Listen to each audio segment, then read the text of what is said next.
బురదలో ఎక్కించినందుకు నట్టేట ముంచాడు ఆడిటర్. పనిచేస్తున్న సంస్థకే నమ్మక ద్రోహం తలపెట్టాడు.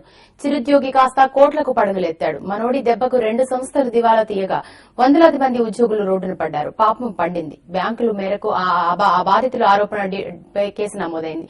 వైట్ కాలర్ నేరానికి పరాకాష్ఠగా నిలిచిన ఓ ఆడిటర్ నిర్వాకంపై TV5 task force special report.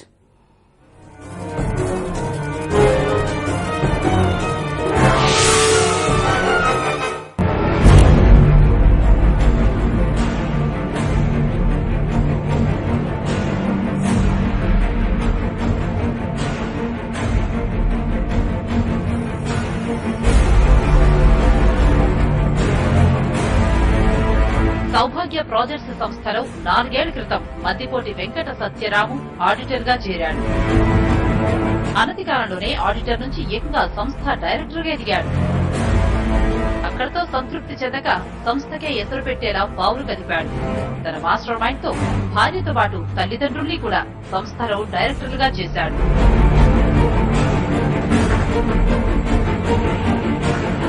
Company తన గుప్పెట్లోకి వచ్చిందని భావించిన ఆడిటర్ రాము తన మాస్టర్ ప్లాన్ అమలు చేశాడు.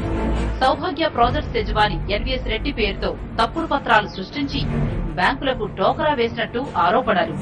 యాక్సిస్ బ్యాంక్ రాజమండ్రి శాఖ, యూనియన్ బ్యాంక్ ముంబై శాఖల నుంచి 65 కోట్ల రుణం పొందాడు. ఆ డబ్బును తన బంధువుల పేరిట ఉన్న ఎంపార్ట్ గ్రూప్ నకు చెందిన PGM infra, Sri Balaji infra, Maddipoti constructions లోకి మళ్లించాడని అంటున్నారు. సౌభాగ్య అనుబంధ సంస్థ సౌభాగ్య దుర్వాన్ కన్స్ట్రక్షన్స్ పేరుతోనూ తప్పుడు పత్రాలు సృష్టించి INFLS చెన్నై శాఖ నుంచి 80 కోట్ల లోన్ తీసుకున్నాడు. ఈ సొమ్మును యువరాజు పవర్ ప్రొడక్ట్స్ కు తరలించినట్టు తెలుస్తోంది.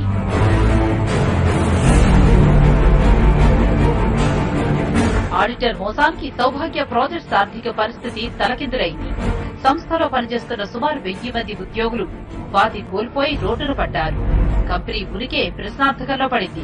మొత్తం మా సౌభాగ్య ప్రాజెక్ట్స్ ప్రైవేట్ లిమిటెడ్ లో 65 కోట్లు నా సంతకం, మా బ్రదర్ చంద్రారెడ్డి సంతకం పూర్తి చేసి 65 కోట్లు తప్పుడు ధృవపత్రం అక్కడ సబ్మిట్ చేసి నిధులు తీసుకుని అవి కూడా ఇతను స్వాహా చేసాడు. సిసిఎస్ హైదరాబాద్ లో పోలీస్ కేసు పెట్టారు ఇతని మీద.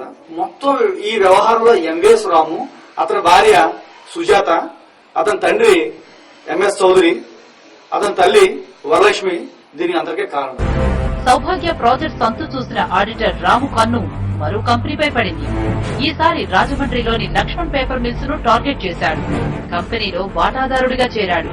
నకిలీ పత్రాలతో సంస్థ అధినేత ఎన్వీఎస్ మూర్తిని ఎండీ పదవి నుంచి తప్పించాడు. ఎస్పీహెచ్ గన్ ఫౌండరీ శాఖ నుంచి 12 కోట్ల రుణం పొందాడు.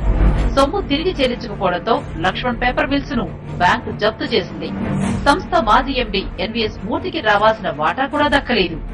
ఎక్స్పాన్షన్ కాస్ట్ ఇంకా ఎక్కువ అవడం వల్ల ఆ టైంలో ఫండ్స్ అవసరమైంది.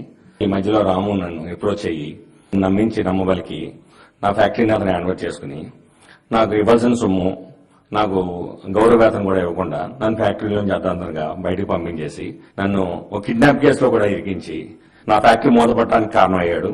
సుమారు 200 మంది ఎంప్లాయీస్ ఉపాధి కోల్పోయారు. ఆడిటర్ రాము అక్రమాల చిట్టా బయటపడడంతో పలు బ్యాంకులు అతనిపై ఫిర్యాదు చేశాయి. హైదరాబాద్ సిసిఎస్ పోలీసులు కేసు నమోదు చేసి దర్యాప్తు చేస్తున్నారు. ప్రస్తుతం ఆడిటర్ రాము పరారీలో ఉన్నట్లు తెలుస్తోంది. రాము మోసాలు వెలుగు చూస్తాయా? ఆడిటర్ అక్రమాల పరంపరకు ఇప్పటికైనా బ్రేక్ పడుతుందా? ఆడిటర్ దెబ్బకు రోడ్డున పడ్డ సంస్థల యాజమాన్యాలకు, ఉద్యోగులకు ఎప్పటికైనా న్యాయం జరుగుతుందా?